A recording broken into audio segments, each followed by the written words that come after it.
Está Javier Milei en el piso. ¿Qué haces, Javier, querido? ¿Cómo te va? ¿Cómo estás? ¿Sí? Sí. A ver, pará. Dámelo de Catopoy. Sacame el baterista, a ver. Gracias por esperarme, No, Javier. por favor, un placer. Gracias. Dice Catopoy, quizá alguien se enoja porque estuvimos 30 minutos conversando con los trabajadores, pero lo grave es que haya candidatos a presidente que planteen liberar la obra pública en Argentina para siempre.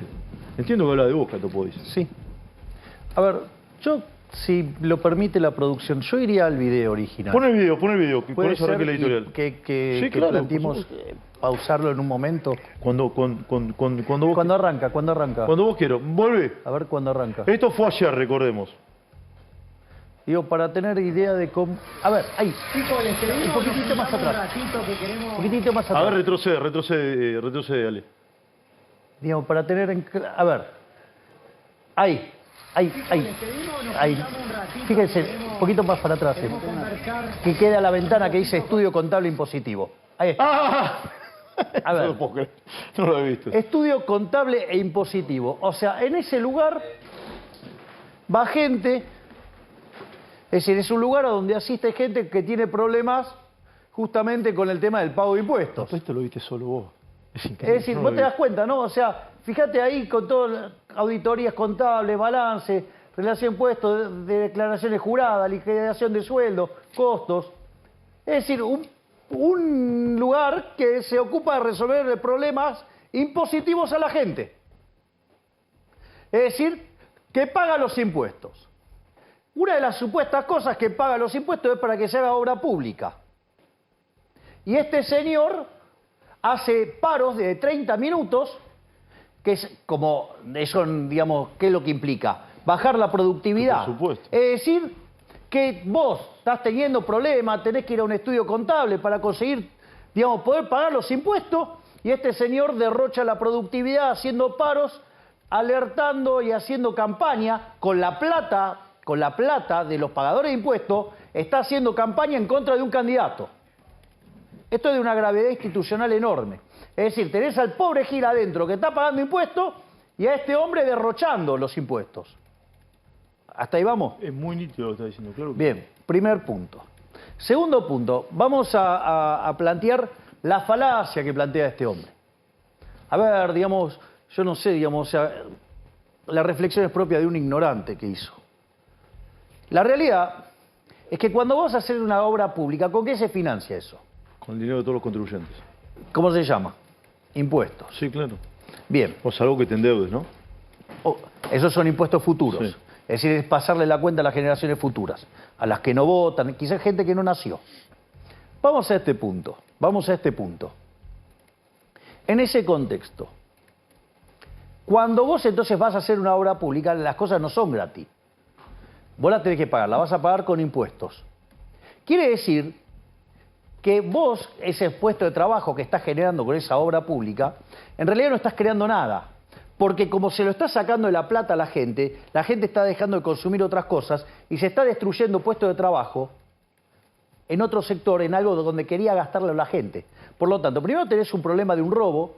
Digo, la persona que, digamos, o sea, ganó su trabajo y se lo robaron con los impuestos. ¿Sí? Vos querías consumir algunas cosas, ahora no las podés consumir. Y encima agarra el gobierno y la gasta donde se le da la gana. O sea, y como ese pasamano no es gratis, en el medio también se pierde eficiencia. Por lo tanto, tenés un problema moral, tenés un problema de malestar emocional, tenés un problema de mala asignación de recursos.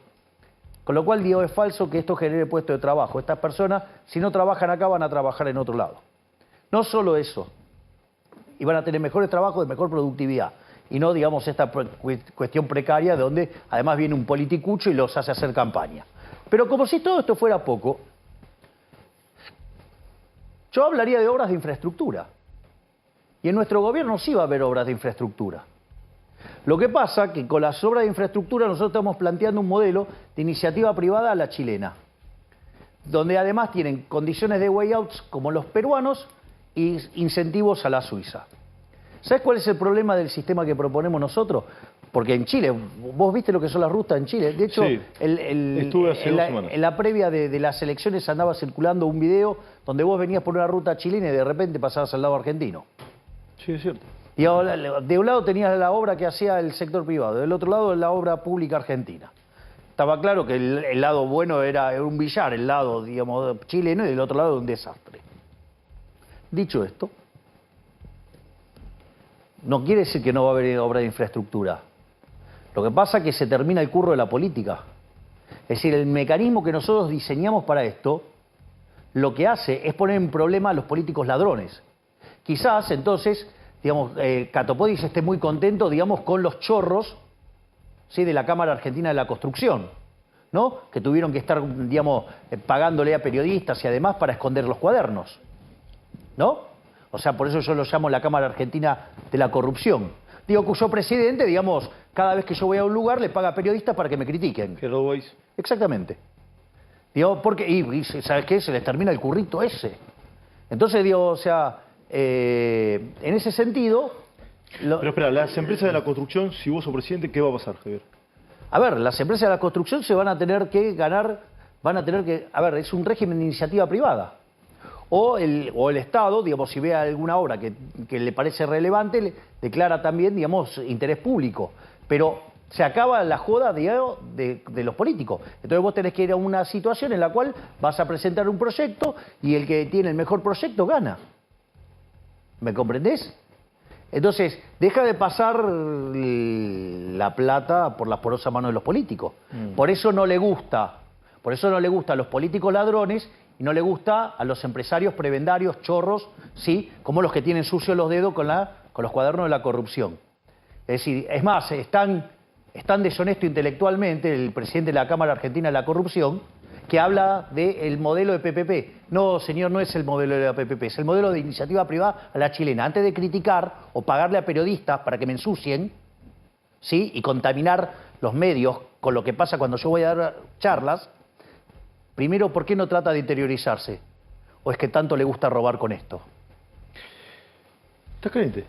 No, ¿sabes lo que pasa? Sí. No, acá hay que entender esto. Sí. Acá se terminó la Argentina del curro. Por eso Acá hay se gente... terminó la Argentina del curro. Y del lado del curro están tanto los chorros de Juntos por el Cambio como los chorros del Frente de Todos. Si esto es una revolución moral, la grieta sí existe, es moral. ¿Para vos robar está bien? No, está mal. Listo, está entonces mal, vos estás de este lado. ¿Ustedes qué? ¿Robar está bien? No, te voy a decir No. Bueno, ustedes están de este lado, del lado de los honestos. Del otro lado están los políticos chorros, están los empresarios prebendarios, están los sindicalistas tranza, digamos, están los periodistas ensobrados, sí, están, digamos, los econochantas y todos esos delincuentes, los encuestadores. Todo Econochantas eso. son economistas chantas. Sí, los delincuentes que trabajan para mantener los negocios de la política. Por ejemplo. Y, por ejemplo, los 200 delincuentes que, digamos, salieron a criticar la dolarización, porque me imagino que deben estar muy contentos con el dato de inflación esos fracasados. Porque ¿cuánto fue? ¿12,4%? Sí. En los 8 meses acumulamos 80%. Sí. En los últimos 12 meses 124%. Si anualizás el dato punto, ¿sabes en cuánto estamos? 300. 300. Y si tomás la inflación core en la punta, ¿sabes cuánto estamos? 370. Eso sí, Y si tomamos alimentos en la punta, ¿sabes cuánto estamos? 470%. Con el agravante de que tenemos indicadores monetarios peores que la previa del Rodrigazo, indicadores sociales peores que el 2001 y un balance del Banco Central peor que el que teníamos en el primer trimestre del 89, previo a la hiper de Alfonsín. Ahora, toda esta manga de delincuentes, ninguno salió a quejarse por la inflación, por cerca del 50% de pobres, por 10% de indigentes. Ah, no, de eso no. Ahora, cuando viene alguien que quiere arreglar el problema, ahí le dicen de todo. Es decir, porque aparte hay que ser muy cobarde, ¿eh?, para juntarse 200 para ir a pegarle a uno.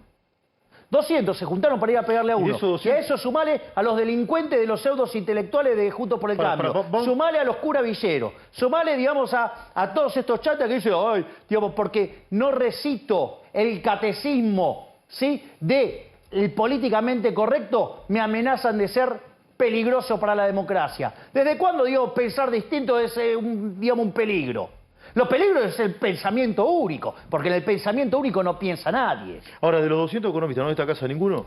Son todos fracasados, fracasaron todos en la lucha contra la inflación. Fracasaron en las aulas, fracasaron en los hechos, fracasaron en su vida personal. Vamos a la dolarización, si te parece. Sí, claro, obvio. ¿Se puede? ¿Cómo se hace? Es pregunta, ¿eh? No afirmo. ¿Se puede? ¿Cómo se hace? ¿A partir de qué y con quién? Bien, vamos por partes. Esa discusión tiene 4 aristas y todas son importantes. Quiero que quede claro que todas son importantes. La primera es de índole moral. De vuelta, la pregunta es la misma. ¿Quién de los que están acá están a favor del robo? No, nadie, está claro eso. Bueno, parece que los 200 economistas esos sí están a favor del robo. Parece que sí que están a favor del robo esos. Porque se pusieron como locos, digamos, con la propuesta.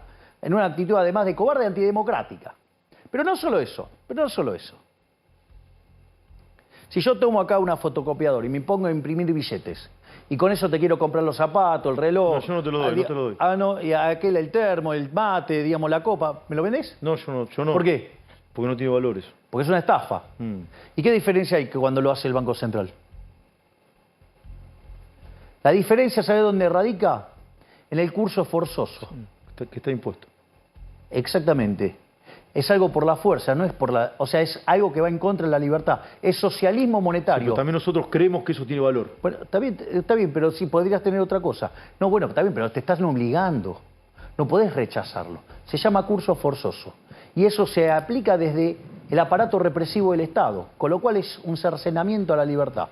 O sea, entonces no solo que robar está mal, sino que además es un cercenamiento de la libertad. Primer punto. O sea, está claro que moralmente todo el Banco Central es una inmundicia. Es más, yo te voy a hacer una pregunta. Si vos te voy a seguir con atención. Me dijiste 4, vamos por el primero. Sí, estoy en el primer punto. Sí, en moral, dale. Si vos tenés un Banco Central que en lo que va del siglo XXI generó 100% de inflación, es decir, que si tenías algo ahora tenés la mitad.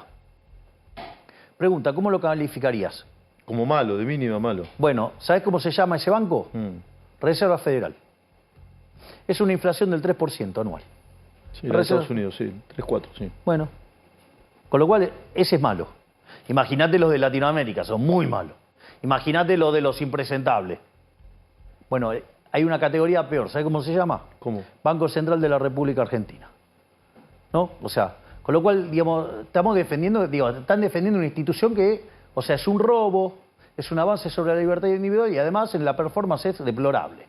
Punto 1. Vamos punto 2, vamos por la cuestión técnica.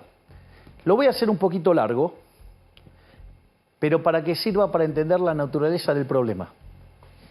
Tenemos tiempo. En realidad, vos te hago una pregunta. Dale.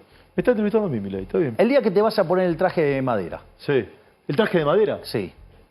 Y no me va a entrar el traje de madera. ¿Cómo lo voy a poner? Es el home. Sí, ya sé. El traje de madera. ¿Qué hace con los billetes en el traje de madera? No, nada, no sirve para nada. Bien, exacto. O sea que con lo cual no te sirven para nada. En el traje de madera no te sirven para nada. Entonces, digo, vos ¿el dinero para qué lo usás entonces? Para consumir. Sí. Originalmente la economía, ¿cómo era? Era una economía de trueque, pero tenía 2 problemas la economía de trueque. Uno se llama doble coincidencia. Que vos, el bien que querías vender, alguien lo tenía que querer, pero al mismo tiempo esa persona tenía que querer el bien que vos te ofrecía. O sea, es un problema grave. Y además hay un problema de indivisibilidad. ¿Qué sé yo? A mí me gusta el pan, ¿me comprendés? Sí. Al panadero quizá le gusta escuchar mi charla de economía, pero ¿cuánto kilo de pan me tiene que dar por una charla? Y yo yo necesito 1 kilo de pan de última. ¿Me comprendés lo que te digo? Sí, claramente. O sea, entonces hay un problema de indivisibilidad. Dicho esto, entonces, ¿qué hizo? ¿Vos crees que hizo el ser humano? ¿Se puso a llorar y no podía hacer transacciones? Generó una unidad de cambio. Un bien de intercambio indirecto, se llama. Se fijó cuáles bienes se comercializaban mucho, iban y cambiaban por ese bien y con ese bien después compraban el otro. En ese sentido, la primer moneda que existió, ¿cuál fue? El ganado. El hombre era nómade, entonces se llevaba el ganado consigo mismo y ¿qué hacía? Y con eso hacía las transacciones. Después se hizo sedentario. ¿Qué era lo que más comía el hombre cuando empezó a ser sedentario? Sí, carne, calculo, y la sal fue otro. El pan. El pan, ok. ¿Y con qué se hace? Sí, con harina. Trigo. Sí. Entonces, otra moneda que aparece, ¿cuál es? El trigo. Así apareció la sal, así apareció el tabaco, así apareció el lino, distintos tipos de monedas. Ahora, ¿cuál es el problema con esas monedas? Que se te pueden degradar, ¿no? O sea, no sirven para el paso del tiempo. Entonces, aparecieron las monedas metálicas. Entonces para las transacciones chicas se usaba la plata y para las grandes el oro. Es más, pero también eso era un problema, ¿no? Digo, ¿vos te acordás de la serie El Zorro? Sí, claro. Cuando llegaba el barco, ¿qué traían los tipos? Y traían oro y mercancías. Sí. O sea, llevaba la carreta llevaba una etiqueta y decía, tengo plata, y entonces que aparecían los delincuentes. Sí, los piratas, los choreaban. Bien, lo que los querían es chorear. ¿Y qué hacía el Zorro? El Zorro era un anarcocapitalista. Sí. ¿Por qué? ¿Qué hacía? Reventaba a los delincuentes, con lo cual de esa manera había seguridad jurídica como para hacer transacciones, porque si te roban una vez, 2 veces no va más, ¿o no? ¿Y quiénes se jodían? Los que vivían ahí en donde vivía el Zorro. ¿Y a quiénes más combatía el Zorro? Y a los corruptos. A los soldados. Sí, a los soldados corruptos, sí. ¿Y eso a quiénes representaba? Al rey. Al Estado. Sí. O sea, era narcocapitalista el Zorro, un héroe. Entonces, a partir de eso, ¿qué aparece? Aparece el dinero, digamos, aparecen instituciones que hacen ¿qué cosa? Te guardan el oro, la plata, ¿sí? Digamos, el bronce, y te daban a cambio ¿qué? Certificados. Entonces vos ibas y hacías transacciones con los certificados y después aparecía un cleric. ¿Eso qué es? Una forma de dinero. Sí, claro. ¿Qué pasó? Hubo algún par de vivos que descubrieron que, mira, puedo emitir certificados, ¿o no? Entonces, cuando los precios empezaron a subir, se dieron cuenta que la cantidad de certificados no tenía que ver con los bienes que andaban dando vuelta. Entonces, ¿qué iban? Y reclamaron los certificados. Reclamaron las tenencias de oro, de plata y de bronce. Y no eran equiparables. Bien, entonces se armó despiole. Sí, había más certificado de monedas. Está. Entonces, ¿qué pasa? Ante el despiole, ¿qué dijeron el Estado? Esta es la mía. ¿Y qué dijeron? Nosotros ahora tenemos el monopolio. ¿Y qué te impusieron? El curso forzoso. Primer Congreso de Génova, 1445, se impone el curso forzoso. A partir de ahí, digamos, o sea, viene habiendo, digamos, una suerte de derecho de pernada permanente para los tenedores de moneda. Cosa, digamos, derecho de pernada. Sí. Que vayan y lo busquen. Sí, eso sí, se entendió. Bueno, pero en lugar de que sea solamente en la primera noche, todos los días. Es continúa en el tiempo, de tracto sucesivo, diríamos. Claro, exactamente, exacto. Sería derecho de pernada permanente. Es decir, el político atendiéndote todos los días, de día y noche. Cada vez que hace una transacción te jode. Bueno, en ese contexto, ¿qué quiere decir? El dinero, ¿por qué existe entonces? ¿Para financiar qué? Tu sendero de consumo. ¿Sí o no? Sí. Existe para eso. Para lo demás no te lo llevas al traje de madre. Así que soy libre para tu sendero de consumo. Para atesorar también, ¿no? Como resguardo de valor. Bueno, sí. Bueno, ¿cuánto valía un dólar en el año 2001? ¿Cuánto vale ahora? Sí, bueno, menos. Y eso, claro. y eso que el dólar ya dijimos que es una moneda bastante mala. Sí. Bien. Sacando esta situación, ¿cuál es el problema? Que vos el dinero entonces lo usás para hacer transacciones, para financiar tu sendero de consumo. Y tu sendero de consumo en el tiempo depende de tus preferencias, depende de la tecnología y depende de las dotaciones. Es lo que Robert Lucas Jr., que en paz descanse, digamos, llamaba los parámetros profundos. Bueno, en ese contexto, donde vos derivás la demanda de tu patrón de consumo, derivás la demanda de dinero real. O sea, con lo cual eso está vinculado a que las transacciones que vos tenés que hacer. Si hubiera bien de intercambio indirecto, utilizarías el bien de intercambio indirecto. Cuando aparece el Banco Central y el curso forzoso, no puede escapar al equilibrio que eso está determinado por los parámetros profundos, que son nuestras preferencias en el fondo. Entonces, los saldos reales, o sea, la cantidad de dinero dividido el nivel de precio, tiene que ser igual a la demanda real de dinero. Y ¿qué es lo que hace el gobierno? Determina la cantidad de dinero, como consecuencia de ello, determina la escala nominal del precio, de la economía, de determinar los precios. Entonces nunca puede, digamos, o sea, no existe tal cosa como una política monetaria óptima, porque está determinada la cantidad de dinero por lo que quiere demandar la gente. Es decir, ¿cuánto vale, digamos, o sea, a ver, cuánto vale el mejor vino del mundo en una botella súper espectacular, todo lo que quiera, si esta es una sociedad abstemio? ¿Cuánto vale? Nada. 0, listo. Bueno, acá, digamos, o sea, vos, digamos, demandás dinero para esa situación. O sea, utilizarías el bien de intercambio indirecto. Nadie quiere los pesos. ¿Sí? Digamos, por eso la gente quiere otra moneda, no quiere el peso. Entonces, dicho esto, la demanda real de dinero está algo que está determinado por las preferencias de la gente. La tecnología y las dotaciones. A ver, hacemos un punto. Pará. Entonces, no hay política monetaria óptima. Lo único que puede hacer el Banco Central cuando fija la cantidad de dinero es determinar la escala nominal. Ahora, si expande, genera daño. Sí, inflación. Se contrae, genera daño. Si no hace daño, si no hace nada, también genera daño. Porque puede ser que esté el riesgo potencial de que genere daño, con lo cual eso te mantiene niveles de riesgo más altos, o alternativamente la gente quiera otra cantidad de dinero. Por lo tanto, digamos, antes en una economía con oro, ¿cómo se arreglaba? Iba la gente y extraía más oro. Entonces, todo lo que haga el Banco Central va a hacer daño, porque la única forma que podría hacer bien las cosas el Banco Central es siendo omnipresente y omnipotente. Es decir, por eso Hayek hablaba de la fatal arrogancia, porque para hacer eso, ¿sabes qué? Tenés que ser Dios. Y estos tipos claramente no son Dios. Es más, te diría que los políticos, dada su catadura moral, son subhumanos. ¿Cómo? Los políticos son subhumanos. Dada su catadura moral, son subhumanos. O sea, son unas basuras. Todos. La gran mayoría. No quiero interrumpir. Lo único que les importa es robar. Pero no quiero interrumpir la explicación. O sea, ¿cuál cerramos la cuestión técnica? No, pará. Pero después quiero volver con lo que dijiste. No, es que faltan dos más. No, sí, ya sé. Terminaste el punto 2, ya sé. Pero después quiero volver sobre eso que dijiste, que son subhumanos. En catadura moral. Bien. Es decir, son unos corruptos de porquería. Después quiero volver sobre eso. Antes de ir al punto 3, el punto 2, con el curso forzoso. ¿Alguna moneda necesitamos? Sí. Sí. Yo seguramente, como la mayoría que están acá, van a elegir dólares. Seguramente. ¿Cómo hago yo para hacerme del billete físico? Bueno, eso tiene que ver con la instrumentación. Vamos. Parte 3. Igual, una cosa es la liquidación del Banco Central, que la planteamos en dólares por una cuestión de facilidad. Además que fue la moneda que históricamente eligió el argentino, ¿no? Pero, al margen de eso, lo que hay que entender es que nosotros planteamos un sistema de competencia de monedas. Esto no es menor.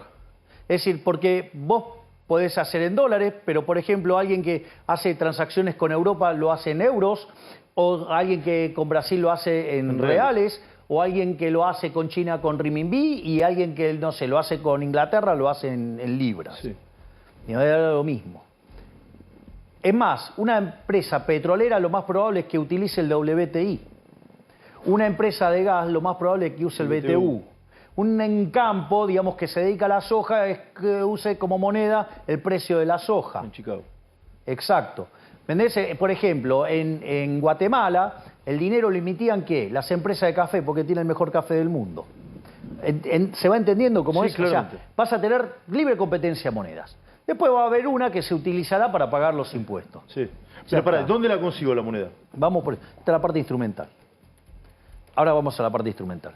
¿Cómo se hace la instrumentación? La instrumentación tiene que ver con un ejercicio donde se liquida al Banco Central. Deja de existir el Banco Central. Es decir, deja de existir la estafa de la inflación. Que además es un impuesto altamente regresivo, porque le pega 25 o 30 veces más fuerte a los que menos tienen respecto a... O sea, con lo cual yo no entiendo los progres que defienden la inflación. Parece que no conocieran. ¿Vos sabés que desde cuándo tiene Banco Central de Argentina? Comienzo del siglo pasado. 1935. Nosotros llegamos a ser potencia, no teníamos Banco Central, ¿eh? ¿Sabés quiénes eran los que más se oponían en el debate? ¿Al Banco Central? Los conservadores, me imagino. No. Señores como Dickmann, Palacio, todos socialistas. Ah, mira. ¿Por qué? Porque sabían que le arruinaba la vida a la gente. ¿Y quiénes se beneficiaron con la creación del Banco Central? ¿Quiénes? ¿Viste cuando el peronismo habla de esas 1000 familias y todo eso? Fue todo un enjuague para salvar a todo el campo que estaba quebrado para joder a los trabajadores. ¿Por qué? Porque estaban todos endeudados en pesos fuertes. Bien, volvés, liquidás el Banco Central. Vamos a la instrumentación, así que bien, claro. Vos tenés que rescatar los pasivos del Banco Central. Básicamente tenés 30.000 millones de dólares del ELIX y 10.000 millones de dólares de base monetaria. Hoy ese número es menor, hoy es 36.000. Pero en otro momento va a ser 40.000, en otro momento va a ser menos. Nosotros lo hacemos en el peor caso, que es 40.000 millones. La última vez que viniste eran 33.000, si la memoria no me falla. No, digo, ahí depende del momento de cuánto esté el tipo de cambio. Dada esta situación, vos tenés un activo con el cual rescatar eso. Entonces, lo primero que hay que explicarle a la gente que el concepto de reservas no es el neta. Porque el reservas internacionales neta es la que usa el Fondo Monetario Internacional para chequear la consistencia, ¿sí?, entre la política monetaria, la política fiscal y las reservas. Cuando te aparece un bruto que te dice tener menos 10.000, decirle, mira, anda y volví a estudiar contabilidad. Punto 1. ¿Cómo rescatás esos 34.000 o 35.000 millones? Bueno, por eso 40.000. 40.000. Entonces vos, cuando computás las reservas, tenés oro, DEX, BIS, la posición del BIS, y CEDESA. Eso suma 10.000 millones de dólares. Con eso vos podés rescatar la base monetaria. Entonces la pregunta es cómo rescatamos los 30.000 millones de dólares del EDIX. En ese contexto nosotros diseñamos varias estrategias financieras. Nosotros tenemos 5 modelos distintos para dolarizar. La dolarización es como si fuera una pizza, A ver. donde la masa son los dólares. Pero después tiene un montón de gustos, ¿no? Bueno, hay distintas formas de hacerla. Vos en el balance del Banco Central tenés 120.000 millones de dólares de títulos públicos, que obviamente hoy son ilíquidos, pero vos podrías convertirlo a mercado. Digamos, si vas a dolarizar, vas a hacer un cambio de esos títulos y vas a tener títulos a mercado. Cuando vos tengas esos títulos a mercado, con regulación, con legislación de Nueva York y con una serie de covenants, esos títulos pasan a tener valor. ¿Cuánto cotiza un título argentino hoy? Entre 30 y 35. ¿Sí? Bueno, suponete que cotizaran a 25. O sea, el 25% de 120.000 millones, ¿cuánto es? 30.000. O sea, que tenés los dólares ¿para qué? O sea, la masa de la pizza, ¿de dónde la sacás? La sacás de las reservas y la sacás de los títulos públicos. ¿En qué tiempo, Javier? La instrumentación de la parte de lo que tiene que ver con las LELIQs, una vez que vos tenés aprobados todas las cuestiones legales, tardás 30 días, digamos, tardás 3 meses, ponele. 3 meses para terminar con el problema de las LELIQs. Y lo que tiene que ver con la base monetaria, eso va a demandar más. Por ejemplo, en el caso de Ecuador lo hicieron compulsivo. Le dijeron, a los 3 meses usted tiene que cambiar todos los sucres por dólares. ¿Sabes qué pasó? No lo pudieron hacer. ¿Cuánto? Hoy el billete más grande de Argentina es menos de 3 dólares. Sí, de 2.000 pesos. Entonces, bueno, ¿qué quiere decir? Que tenés un problema operativo de conseguir el cambio, de conseguir los billetes. O sea, esto tarda mínimo medio año. A ver, fíjate esto. En el caso de Ecuador, que se hizo compulsivo, tardó 9 meses. ¿Sí? En el caso de El Salvador, ellos lo hicieron opcional, tardó 24 meses. Nosotros estamos proponiendo una alternativa que es mezcla la de El Salvador con la de Ecuador. Que la gente, opcionalmente, para que no tenga este problema operativo de la falta de billetes, lo vaya resolviendo, digamos, a voluntad propia. Y en la medida que van apareciendo los billetes para hacer las transacciones, vos te vas dolarizando. Pero, una vez que vos convertís 2/3 de la base monetaria, es una suerte de plebiscito y ahí se obliga a todo el mundo a dolarizar. Y ahí la economía te queda dolarizada. ¿El tiempo quién lo va a determinar? Y las preferencias de la gente. ¿Y vos qué tiempo calculás?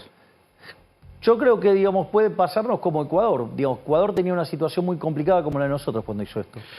Javier, para llegar a eso, entiendo que vas a necesitar algunos consensos. Sé que estás hablando con algunas personas. ¿Pensás dialogar con todos los sectores? ¿Con qué sector no dialogarías? No, a ver, yo lo que... Sé que estás hablando con gente del sindicalismo. Yo lo que digo es lo siguiente. Si el 22 de octubre nosotros ganamos, está claro que hay una reconfiguración de toda la política en Argentina. Es cierto eso, sí. O sea, digamos, no va a existir, digamos, más Juntos por el Cambio tal como existe hoy. Si vos hoy, ganás no existe más Juntos por el Cambio. Y el peronismo en la forma que tiene hoy, tampoco. Muy probable. Sí. Y lo que yo creo, que es lo que yo vengo, y hace años que vos me entrevistás, ¿qué es lo que yo siempre dije que le debe la política a la Argentina? Un reordenamiento ideológico. Los que creen en la libertad por un lado, los colectivistas por otro, listo, ya está. Y que la gente sepa, digamos, no estos mejunjes y mezclas esotéricas para ganar elecciones que después gobernando son un desastre. ¿Vos estás abierto a recibir gente en tu espacio? Todos aquellos que quieran defender las ideas de la libertad, que son las que hicieron de Argentina, que en 35 años dejara de ser un país de bárbaros para ser la primera potencia mundial, son todos bienvenidos. Están todos adentro. Todos los que defienden las ideas de la libertad, bienvenidos. Los colectivistas afuera, porque son parte del problema. Bullrich, por ejemplo, que es rival tuya, yo entiendo que está más cerca de tu mirada, o de muchas de tus miradas.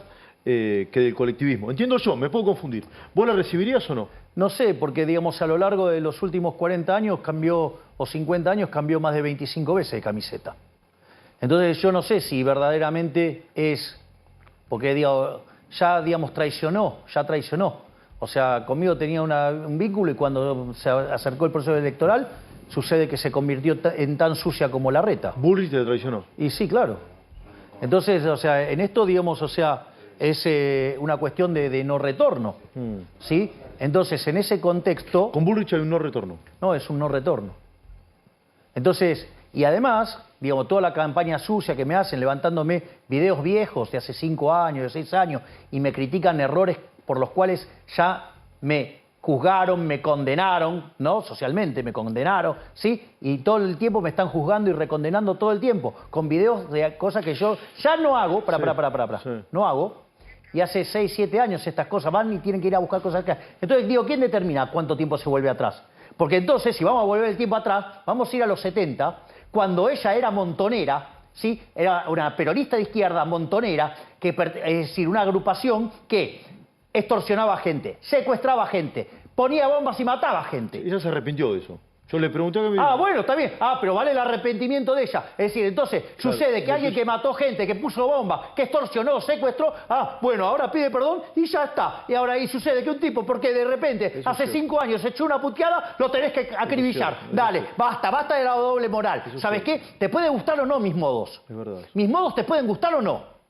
Pero yo no le robé a nadie, yo no extorsioné a nadie, yo no maté a nadie, yo nunca puse una bomba. Nunca viví de la política. Ella tiene las manos manchadas de sangre. Entonces, dejémonos de joder con la doble vara. Bullrich tiene las manos manchadas de sangre. Y obvio. Javier, ¿te pidieron que calme los modos o no? Pero de vuelta, digamos, o sea, yo soy el mismo de siempre. Yo lo sé, pero mucha gente por ahí te está viendo, no. Lo que pasa que, a ver, hay algo que la gente no sabe, que tiene que ver con la construcción de mentiras por parte de los medios de comunicación. A ver. O digamos, poner a una persona como un monstruo. Muchas de las cosas que a mí se me critican de los modos y todas esas cosas tienen que ver con videos de cuando yo empecé a aparecer en televisión, donde yo venía a esta casa, venía a A24, no a A24, a América, Sí. a un programa que se llamaba Intratables. Y mientras que yo estaba en el programa, la producción le pedía a los panelistas que me agredieran. ¿Me comprendés? Porque ¿sabés qué lo que pasa? Yo tenía amigos ahí adentro y que me cuentan cómo era. Agredirlo a Milei, agredirlo a Milei. Uno de mis amigos se agarró y por eso dejó de estar en Intratables. Y después, ¿qué hacían? Mostraban, ¿sí?, una parte monstruosa. Entonces, lo que yo quiero decir es lo siguiente. Yo me acuerdo un día, una persona agredió sistemáticamente a la nieta de Mirta. ¿Sí? Sí. Y ella reaccionó de mala manera y la filmaron. Me acuerdo, sí, me acuerdo. Pero los medios se ocuparon de encontrar toda la previa donde fue agredida. ¿Qué es lo que pasa ahora? Agarran y cortan los videos y no muestran cuando soy agredido. Muestran la respuesta. Ponen videos editados. ¿Me comprendés lo que Sí, digo? claro que te comprendo. Entonces, y la producción de Intratable estaba fuertemente involucrada en hacerme enojar. Y gente maltratándome, hablando arriba mío. Eran 15-1. Cuando yo empecé a hablar en televisión, Yo lo sé. ser liberal era mala palabra. Te insultaban diciéndote liberal. Es cierto. Y aún así, claro, yo no hacía focus group. Si hubiera hecho focus group, digamos, no sé. Bueno, de hecho, en ese momento, tanto Patricia Bullrich como, digamos, o sea, como Me Larreta, deja- todo Javier, progre. Si hubieses hecho focus group, no sería Javier Milei hoy. Bien, exactamente. Es decir, yo defendí las ideas que creo correctas. Y me la banqué.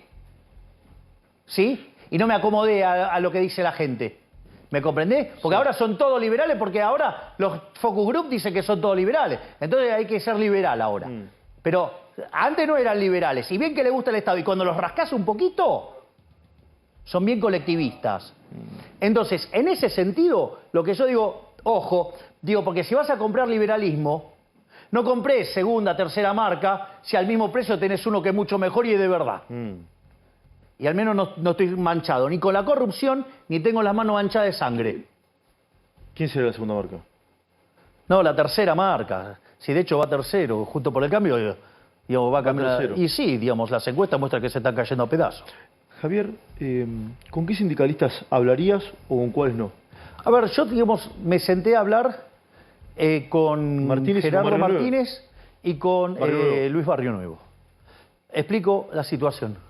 Yo una de las cosas que propongo, o sea, de vuelta, porque solamente, viste, los 200 fracasados, no, porque la cuestión es fiscal, discúlpame, yo estoy proponiendo la motosierra, ¿no? Digo, para que veas lo deshonesto intelectualmente que son. Hablan de dolarización cuando es competencia de moneda y te achaca, se llama falacia al hombre de paja. ¿Me entendés? O sea, entonces agarran, si vos tuvieras que te atás a una sola moneda, hay toda una serie de problemas técnicos. Entonces pegan por ahí. Cuando hay competencia de moneda, la gente va cambiando el mix de moneda en función de las cosas que pasan, para que justamente no pase lo que esos fatalmente arrogantes 200 fracasados dicen. Otra cosa que plantean es el costo fiscal. No, acá lo importante es la política fiscal, y yo estoy planteando, soy el que plantea el ajuste más grande. Y después los chantas de Juntos por el Cambio dicen, la motosierra en realidad se trata de un destornillador, cuando ellos no ajustaron nada. Digamos, ¿Hay gente porque potable Juntos por el Cambio? hay algunos que son, digamos, o sea, rescatables, sí. Vos destacaste siempre a Macri. ¿Hay más? Sí, hay otras personas, digamos, razonables. Lo que pasa es que también cuando entran en la lógica electoral, mirá, el problema es que hay gente buena, pero... Por ejemplo, ¿querés nombrar alguno? No, pero en ese espacio, digamos, están contaminados por los radicales. El problema es que hay gente de Juntos por el Cambio que tienen esa forma traicionera, rastrera, inmunda de ser de los radicales, que lo único que le importa es el cargo, pero en este caso con vocación de poder. Con lo cual son una manga de traidores, como los radicales, pero encima con vocación de poder. Los radicales tienen vocación de carguitos, de acomodarse en un carguito. La coalición cívica es la misma cosa. Digo, esas son radicales de más izquierda todavía. Bueno, esos son los colectivistas, eso no sirve. O sea, Esos son eso no parte lo, del fracaso. si sos presidente, a eso no lo sumas a tu gobierno. No, esos son parte del fracaso. El primer populista en Argentina fue Irigoyen. Sí, lo dijiste mucho. Por eso digo, la decadencia argentina arrancó en el 16 con la llegada de Irigoyen. Tiene 107 años. Macri había dicho algo parecido. Y Sí, había se la peleado con copió Morel. de mí la frase. Ah, no me acordaba. Sí, se la expliqué yo en una llamada por teléfono. Ah, ¿sí? ¿Sigues Sí, hablando exacto. con Macri o no? No, no hablamos desde el día de la elección. Él te llamó para felicitarte. Él me llamó para felicitarme y encima yo no lo pude atender. Porque yo me estaba bañando para ir a darle el... Vos no sos exégeta de los demás. ¿Crees que es genuino su apoyo a Bullrich? No lo sé, es un problema de él, no es un problema mío. Lo que pasa es que yo me imagino el problema que tiene, que su fuerza política hoy está tercera y en caída porque no tiene una buena candidata. No seduce, no seduce. Digo, no te puede armar 3 frases seguidas. Es decir, ¿me entendés? O sea, digo, ¿querés describir la muerte de un candidato? Pone a alguien que hable por ella. ¿Hablas de Melconian? Y sí. Vos sabés que cuando arrancamos este siglo, las dos primeras personas... Pero que decime cuántos votos tiene Melconian. Bueno, no es candidato, es ministro. Él sería ministro, eventual ministro. Y no Hay 3 tendré- personas que tienen votos, a mi modo de ver. Lo digo, yo no tengo problema. La persona que estoy hablando es nítido, Cristina y Macri. Exacto. Esto es una mirada mía, me puedo confundir. Exacto. Me puedo confundir. ¿Vos crees que puede ganar en primera vuelta, Javier? Nosotros estamos haciendo todos los esfuerzos para ganar en primera vuelta. A nosotros nos robaron un montón de votos. Lo dijo ayer Píparo. Contame un poquito más de eso. Nos robaron boletas de manera escalofriante. De hecho, vos sabés que Monzó, que trabaja para Bullrich, hacía Zooms con punteros diciendo que tenían que robar nuestras boletas. Emilio Monzó, ¿cómo así que decía? Que tenían que robar nuestras boletas y tirarlas. ¿Para qué? O romperlas. Porque entonces si no había boletas nuestras, votaban a Bullrich. Así de limpios son los de sus Juntos por el Cambio. O sea, son igual que de sucios que los kirchneristas, pero con buenos modales. ¿Y kirchneristas hay rescatables o no? De Juntos por el Cambio, alguno me dijiste que sí. No, el kirchnerismo no, digamos, el kirchnerismo es el ala de izquierda del peronismo, no sirve eso. Del kirchnerismo no sirve nada. No. Viste que algunos te dicen, a Massa no lo critica, mi ley dice. Menos Bueno, mal. bueno, dice. Menos mal, lo sacudo todo el tiempo. ¿Qué O sea, es Massa? ¿Massa? No sé. Hoy podría ser A, mañana B, después C. Fullero, le dijo Macri. No sé qué es eso. Creo que hace trampa con el juego, es el fullero. Bueno, pero ¿sabes qué?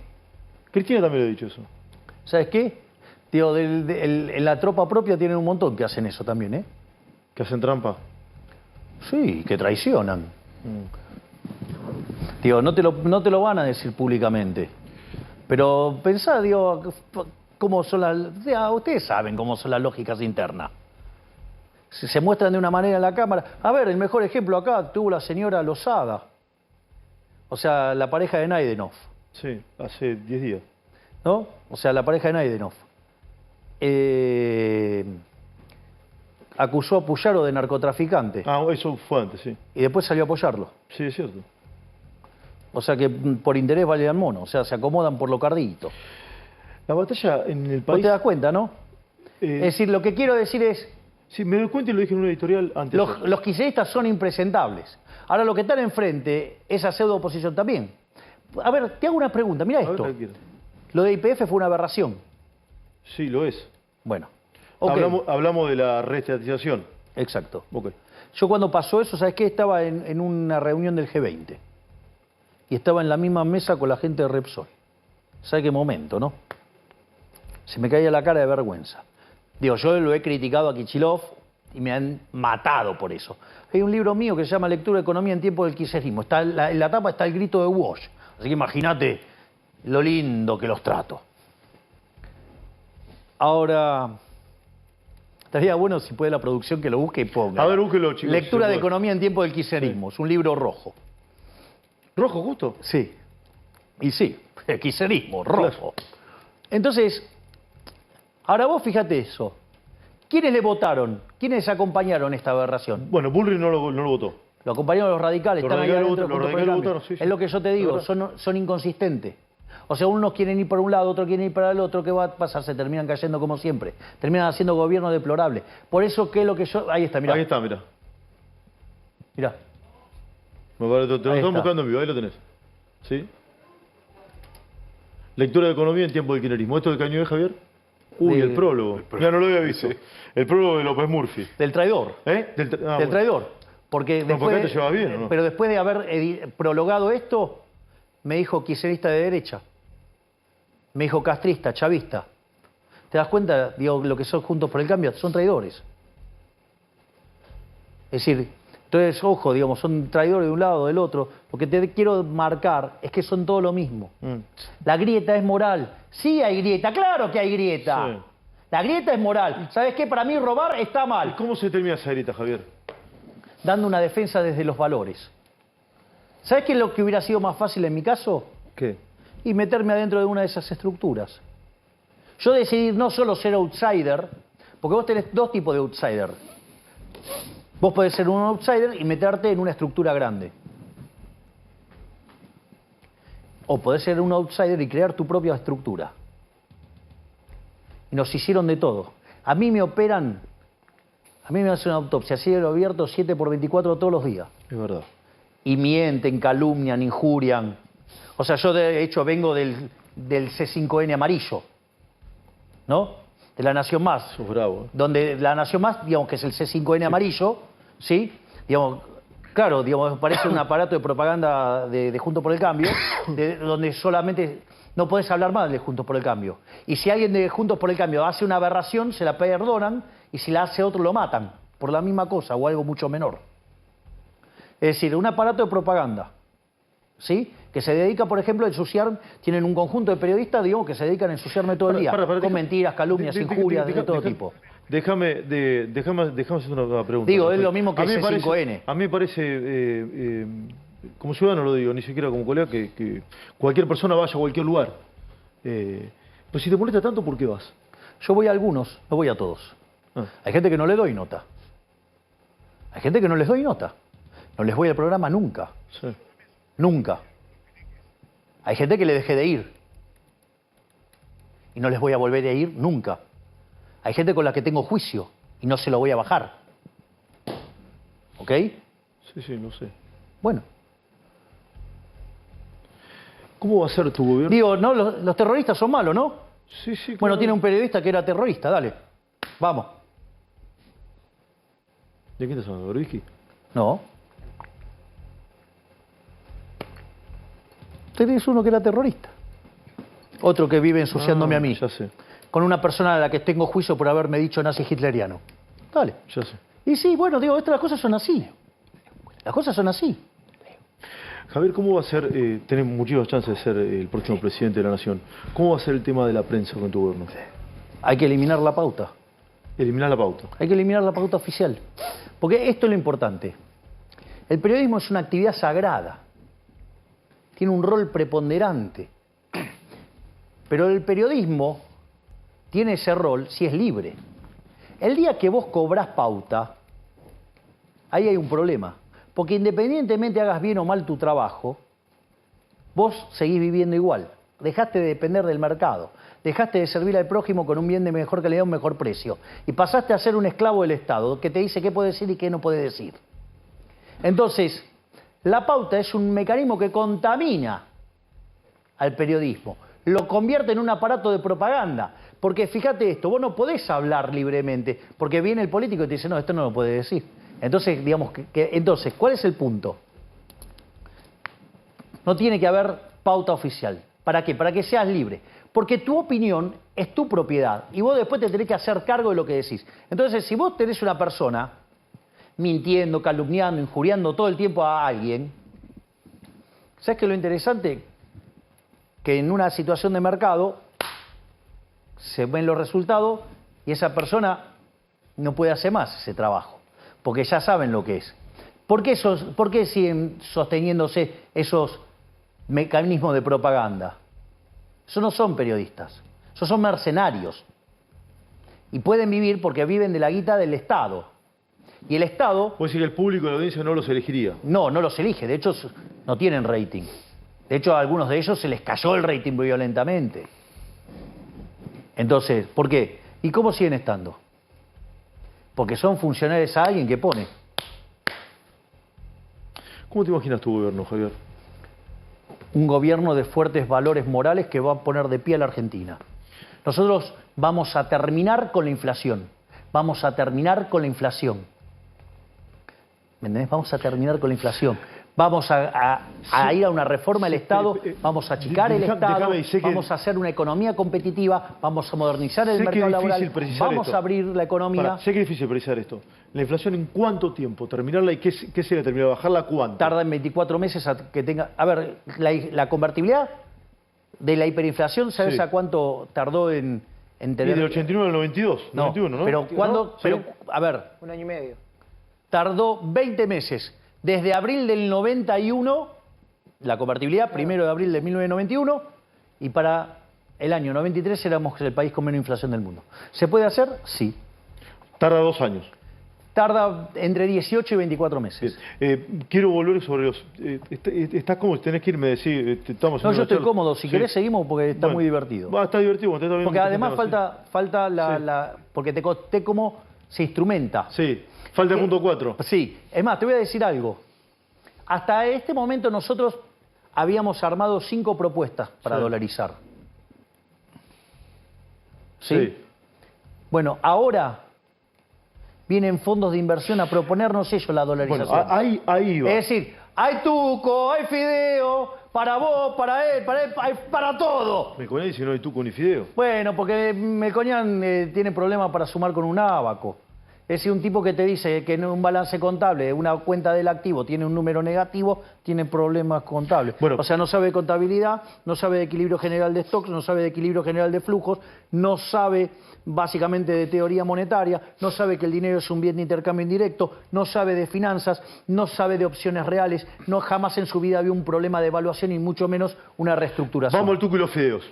Vamos al tuco, hay tuco y fideo, me decís. Y sí, te estoy diciendo. Bueno, y te estoy diciendo de dónde salió. Pero contaste que hay fondos que van a aportar. Lo contó Eduardo Feynman en realidad y entiendo que Eduardo sí. ¿Lo contó? ¿Son 60.000 millones? Sí, bueno, ahora. Contalo, a ver, originalmente había un fondo que quiere hacer la operación completa por 30.000 millones de dólares. Había otro que, digamos, quiere entrar por 20.000. Había otro que en uno de los modelos que nosotros tenemos, que es la construcción de un seguro, aportaría 10.000, digamos, con una tasa del 8%. Después apareció otro más que quiere entrar al del seguro. ¿Cómo lo devolvemos eso, Javier? Yo te voy a explicar algo. Dale. Esa deuda que tiene el Banco Central, sí, como activo, es deuda del Estado Nacional. Si el Estado Nacional no le paga esa deuda, quiere decir que los activos valen cero, entonces tenés una hiperinflación. Porque para que valgan cero las LELIQs y la base monetaria, en términos reales, tenés que tener una hiperinflación. Entonces, con lo cual, digamos, que sea bastante más cuidadoso con lo que dicen que hay o no adentro del activo. Y que dejen de mirar el stock y que miren el problema en términos de flujo. Por eso te digo que no saben de equilibrio general de stock, no saben de equilibrio general, no saben de los modelos de stock flujo. O sea, hay mucha berretada en todo esto. Gente, digamos, pero bueno, hacen política más que economía. ¿Qué es lo más interesante ahora? Que ahora vienen fondos a proponernos negocios. ¿Cómo hacerla? ¿Te proponen eso o te prestan la plata? Te proponen cómo hacerla. A ver. Ahora, vos fíjate, vos tenés esos 120.000 millones de dólares. Los convertís a mercado. Con legislación Nueva York, obviamente van a ser títulos en dólares, como corresponde. Suponete que en lugar de cotizar como cotizan hoy, entre 30 y 35, cotizaran 25. Sí, nos tienen que creer para eso primero. Pero seguime. Dale. Porque ya la vieron. Están en 25. Suponete que te lo hacen a 25. Ahora, ¿cuál es el riesgo más grande que tiene Argentina? Con 25 tenés 30.000 millones, cerraste la operación, está claro, ¿no? Y dolarizaste. Rescataste todas las LELIQs. Exacto, y la base ya la habíamos rescatado con las reservas. ¿Hasta ahí vamos? Ese es un tema de flujo. Resuelve el tema de flujo. Ahí lo resolvimos más fácil con stocks todavía. Okay. Lo que digo, ni siquiera saben hacer la cuenta en stocks. Es grave, es grave.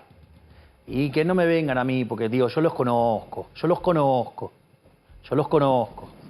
¿Ok? Es decir, porque si no salgo y les cuento las costillas, si quieren. De lo que no saben. ¿Ok? Porque yo me dedico a estudiar la teoría de la teoría. O sea, manejo un poquitito más de lo que manejan ellos. Que apenas manejan modelos rudimentarios de los años 60, 70. ¿Ok? Entonces, vamos a esto. Cuando vos... ¿Cuál es el riesgo más grande que tiene Argentina? El riesgo moneda. Cuando vos dolarizás, por decirle el caso, la liquidación del Banco Central, aunque vayamos a competencia moneda, ¿qué pasa con ese riesgo? Desaparece, no está más. Ahora, ¿qué pasa? Cuando vos haces un programa de estabilización que es creíble, es expansivo, ¿no? Crece la actividad, crece el empleo, crecen los salarios reales, baja la inflación. Hay crédito. Sí, también. Quiere decir que tus números mejoran, tus números fiscales mejoran en ese contexto. Por lo tanto, el riesgo de contraparte, el riesgo de crédito también cae. Si cae el riesgo moneda, si cae el riesgo de contraparte, también cae el riesgo de tasa de interés. No vuelven a creer. Decimos. ¿Qué quiere decir esto? No, para, seguime en esto. Quiere decir que el riesgo país argentino se derrumba. Bueno, si el riesgo país se derrumba, el precio de los bonos, ¿qué crees que pasa? Sube. Sube hasta por la nube. Si eso corriera hasta 100, vos podrías multiplicar por 4 tu tenencia, podrías hacer una ganancia de capital del 300%. ¿Por qué me gusta tanto la dolarización que diseñó Emilio Campo? Porque tiene una suerte de cap, de límite. Entonces vos de 25 a 50 ganás el 100%, que es un negoción, y el resto lo rescatás. Cuando vos haces eso, ¿sabés lo que sucede?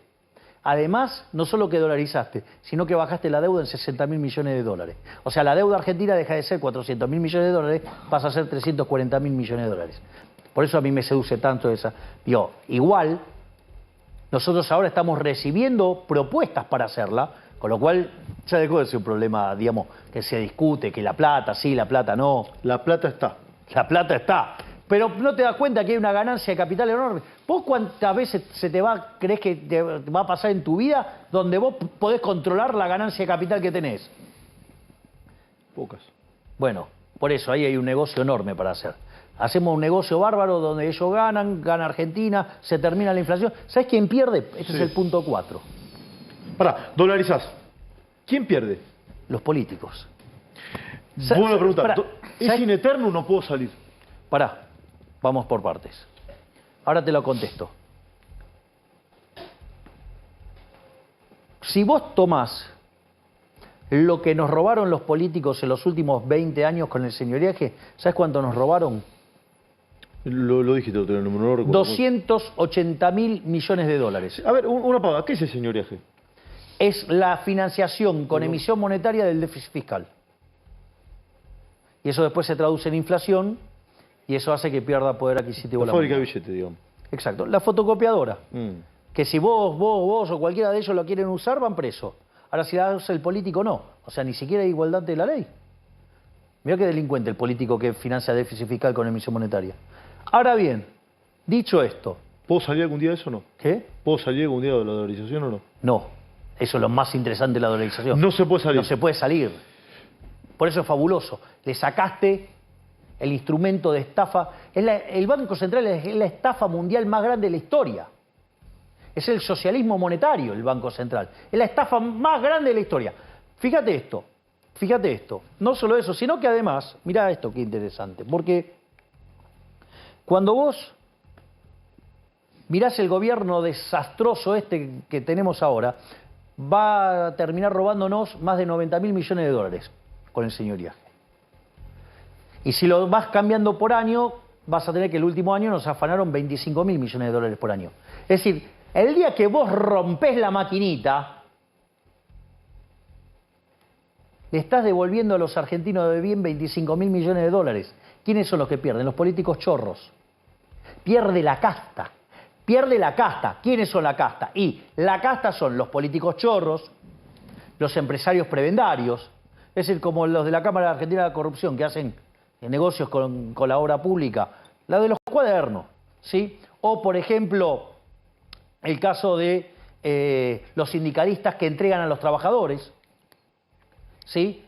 O, por ejemplo, aquellos que viven de la pauta oficial, o sea, los periodistas corruptos, los ensobrados, ¿sí? O, de otra manera, digamos, los profesionales que son sicarios de los políticos, llámese los econochantas, llámese los encuestadores.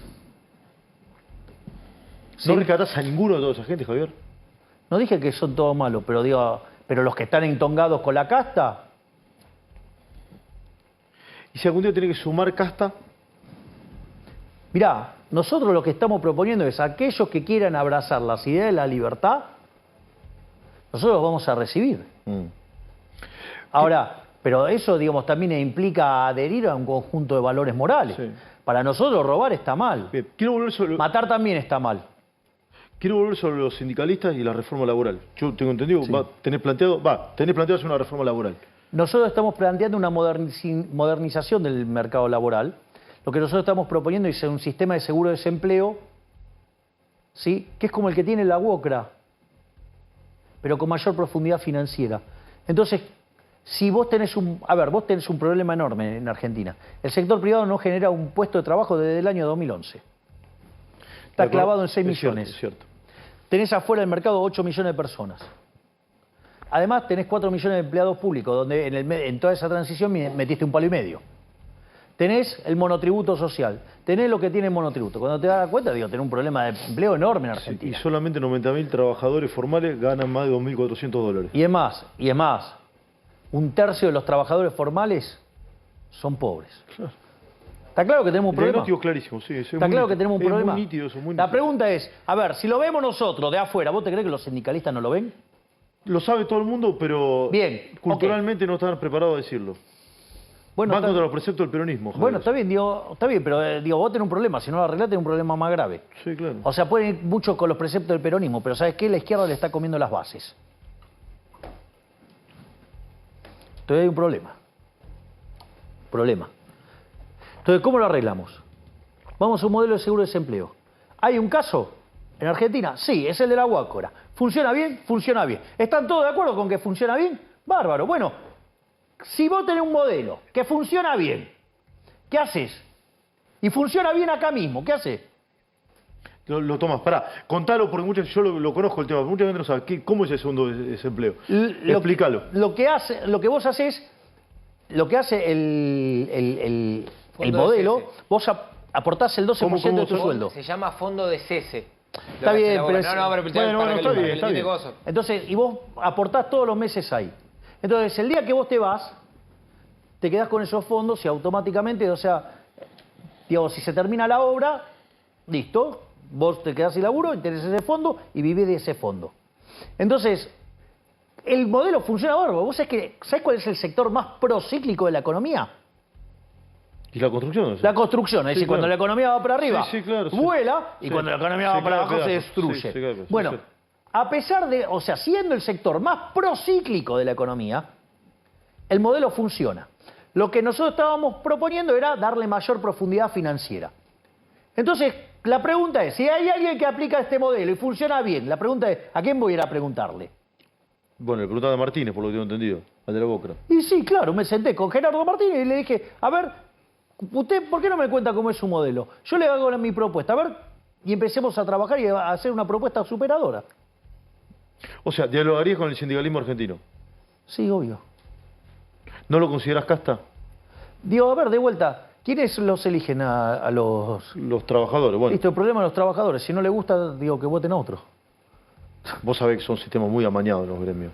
Bueno, digamos, o sea, si vos no creás puesto de trabajo, tampoco, digo, o sea, vos, el Estado vos decís que no tiene que meter la nariz ahí, vos no te vas a meter ahí. De vuelta, a ver, digamos, yo, ¿hoy qué soy? Hoy sos el candidato a presidente más votado. No, pero soy poder legislativo hoy. Sí, claro, soy diputado nacional, sí. ¿Puedo meterme con la justicia? No. ¿Puedo meterme con el poder ejecutivo? No. ¿Puedo meterme con otras instituciones que tienen que ver con otros arreglos? No. Bueno, a ver, si fuera presidente, ¿me puedo meter con la justicia? No. ¿Me puedo meter con el Congreso? No, no podés. No. ¿Y meterme con otras instituciones que es un arreglo de privados? Tampoco. No te vas a meter. Yo no me tengo por qué meter. A ver, acá hay un problema. Acá hay un problema. Yo lo quiero arreglar. A ver, yo tengo que hacer la reforma del Estado. Bajar gasto público, bajar impuestos. 8 ministerios, ¿no? 8 ministerios, sí, ahora te los... Economía, capital humano, ¿Qué más se mete relaciones exteriores, ¿sí? Salud, capital humano, economía, infraestructura, relaciones exteriores, seguridad, justicia, defensa y Ministerio del Interior. Ahí están. ¿El ministro de Economía lo tenés definido? Sí. ¿Me lo querés decir? No. ¿No hay ninguno de los nombres que están dando vuelta? No. ¿Es una sorpresa? Sí. ¿Vive en el exterior? No. El enigmático parece. Me parece el enigmático. Y el ministro de Justicia, ¿qué ángulo te quería preguntar? Estamos trabajando en eso. El ministro de Justicia va a ser alguien que tenga una misma visión que la Corte Suprema de Justicia para que podamos hacer definitivamente una reforma del sistema judicial para que la justicia sea absolutamente independiente. Cosa que no puede hacer ni Juntos por el Cambio ni el Frente de Todos, porque todos tienen el totó sucio. El culo se dice eso. Bueno, ok, como en mi caso, digamos, estoy limpio, digamos, yo quiero que la justicia funcione, quiero república. O sea, acordarías el ministro de Justicia con la Corte. Exactamente, para que se hagan las reformas que hay que hacer. ¿Y vos te vas a involucrar en la reforma o vas a dejar que las plantee la Corte? Para eso, digamos, yo me involucro vía el ministro de Justicia, que va a estar acordado con justamente la Corte. ¿Qué otro ministerio te falta definir? ¿En qué el capital humano creo que lo tenés definido? Sí, están anunciados, sí. Sí, el del ministro del Interior también está sí, digamos, o sea... ¿Y vas a tener un jefe de gabinete? Sí, tengo un jefe de gabinete. ¿Hombre o mujer? Es un hombre. Es un hombre. Es un ingeniero, sí. Sí, Nicolás Pose. Sí. Nicolás Pose va a ser tu jefe de gabinete. Sí, claro, obvio, es el que está armando todos los equipos técnicos, por lo tanto... O sea, está lidiando con los ministerios en la sombra, ¿qué querés yo? ¿Cómo vas a hacer para conseguir la cantidad de gente que necesitas para completar cargos? No, yo no tengo esa visión. A ver. Yo no tengo esa visión. Nosotros vamos a plantear una reforma del Estado. En esa reforma del Estado se van a redefinir todas las funciones del Estado y todas las personas valiosas que están dentro del Estado seguirán trabajando en el Estado. Lo que no van a tener lugar en el Estado son los ñoquis, son los parásitos, los chorros vinculados a los punteros políticos, a la joda de la política. Pero la gente que labura, digo, no podés estar haciendo tabula rasa todo el tiempo. Y mucho menos amontonarlos a un costado. Sí, me imagino que ATE te va a ser UPC, no va a tener protesta todos los días. Bueno, tendrá que explicarle a la sociedad por qué, digamos, defiende determinados trabajadores que no trabajan. Alguno te quiere hacer una pregunta con la justicia. Martín, dale, vamos. No, vinculado a esto. ¿Vos crees que... acabas de denunciar y decir que vas a ir a consultarle a la Corte? Sí. Coordinar el mismo Y coordinar las reformas, sí, claro, obvio. ¿Vos crees que la Corte te va a decir que sí? Teniendo en cuenta la postura que tiene la Corte de poderes independientes, separados, cada uno está bien, tema. Pero vos fijate lo que está haciendo este gobierno a la Corte con el tema del presupuesto. Jefatura de gabinete le está pisando el presupuesto. Sí. Una de las reformas que yo estoy proponiendo que es, fíjate esto, hay un proyecto de Lorenzetti que propone que vaya al Congreso, como es en Estados Unidos. Yo dije no. Estripiemos el financiamiento y que la Corte disponga del financiamiento. O sea, que ni siquiera tenga que pasar por ningún presupuesto de nada. Se estripean partidas para que directamente eso fondee a la justicia. Digamos, reformar el Consejo de la Magistratura despolitizándolo, volver a tener una carrera judicial para que, digamos, o sea algo de honor y no un arreglo político, y que haya justicia, y que los chorros vayan presos. ¿Cómo despolitizas el Consejo de la Magistratura? A ver, de vuelta. Teniendo en cuenta que la gran mayoría de sus integrantes vienen de la política porque se lo dice la Constitución. Pero, a ver, te lo hago yo al revés. Sí. ¿Cuál es mi especialización? La economía. La economía. ¿Y qué tendría que poner para hacer eso? Economistas. No, para la reforma. Gente de la justicia. Gente de la justicia. ¿Y por qué te crees que voy a buscar un acuerdo? ¿Para qué? Para que los que saben hacer la reforma la hagan. Sí, Javier, vas a tener, si sos presidente, vas a tener un secretario de Educación, algo, no entiendo que eso queda debajo de Capital Humano. Eso va a estar en Capital Humano, va a ser Martín Krause. Es uno de los grandes pensadores del liberalismo argentino de toda la historia. Lo conozco perfectamente. De hecho, digamos, coautor de muchos trabajos Sí, con sí. Alberto Venegas Linchijo. Sí, lo conozco O sea, perfectamente. alguien de los más cercanos a nuestro prócer de la libertad. Va a ser nuestro secretario de Educación. O sea, pequeño lujo acabo de anunciarte. Que va a estar debajo de Capital Humano. Sí, de Sandra. Sí, que va a tener 3 secretarías. No, 4. Ah, ok. Desarrollo social. No, tiene una que es Niñez y Familia. Ahí está, eso no lo sabía. Tiene otra parte que es Salud, Educación Y desarrollo social. y Trabajo. ¿Para qué? El concepto de la política social cambia en Argentina también. Antes que te daban el pescado, nosotros ahora te vamos a enseñar a pescar. Te vamos a dar herramientas para que te sepas hacer solo la caña y puedas pescar solo y todo. Vos fíjate esto, muy importante lo que vos decías en tu editorial. Lo estabas diciendo recién vos, la editorial. Es decir, por eso yo, digamos, me gusta venir y escuchar la editorial. Así después te la peloteo. Sí, hay 2 dirigentes importantes que lo hacen. Uno sos vos, y lo valoro, de verdad. Bueno, ¿y quién es el importante? Vos. No, el otro. No importa. Te respeta. Bueno, está bien. A ver, vamos para... Estuvo ayer. ¿Quién? Bueno, no importa. No sé, no, Dios, ayer terminé muy tarde. No importa. Entonces, ¿qué es lo que quiero decir? Y vos fíjate que tomás al ser humano a darle contención desde que nace, porque es en los 3 primeros años cuando se te forma el cerebro. ¿Me comprendés? Le das salud, vamos a hacer un sistema, un seguro de salud, y eso le va a permitir entrar al colegio para que vaya a estudiar y no sea un comedero. Y una vez que vos le diste los skills, las herramientas, van a estar en condiciones de ¿qué? De poder ingresar al mercado laboral. Es decir, no es un asistencialismo, te doy el pescado. Vos sabés que la frase famosa de Milton Friedman, que no hay tal cosa como un almuerzo gratis, ¿sabés de dónde viene? ¿De dónde? De la Torá. Friedman era judío polaco. Sí. Bueno, la frase... No, lo señalo porque creo que Carlito te quería hacer una pregunta vinculada con eso. Por eso lo entonces, señalé, la perdóname. frase está inspirada en la Torá. Porque, ¿por qué estaba mal una vez que cruzan el Mar Rojo, ¿sí? El pueblo hebreo, camino a la tierra prometida? ¿Por qué estaba mal el pescado gratis? ¿Por qué? Porque te hacía recordar Egipto. Sí. En Egipto el pescado era gratis. ¿Era gratis? No era gratis Claro, el no. pescado, porque a cambio habías perdido tu libertad. No es gratis. No es gratis. Maravilloso. Te hicieron esclavo. Entonces, de hecho, cuando vos festejás, digamos, por ejemplo, yo estuve pasando Shabbat digamos, porque para todas las conjeturas que hicieron sobre el fin de semana que hice. Sí. Ahora, ¿Lo querés digamos, contar? Estuviste en Nueva York. Sí, ahora viene Año Nuevo Judío. ¿Sí? El 5784. Entonces me fui a pasar Shabbat a Miami con amigos. ¿Sí? Bueno, por ejemplo, cuando se reparte el pan, ¿cómo se hace? Contalo, a ver. Bueno, está la forma, digamos, a la turca, por decirlo de alguna manera, que el pan te lo tiran porque rememora la caída del maná del cielo, ¿sí? O te lo dejan, pero no te lo dan en la mano. ¿Por qué? Nadie te lo regala.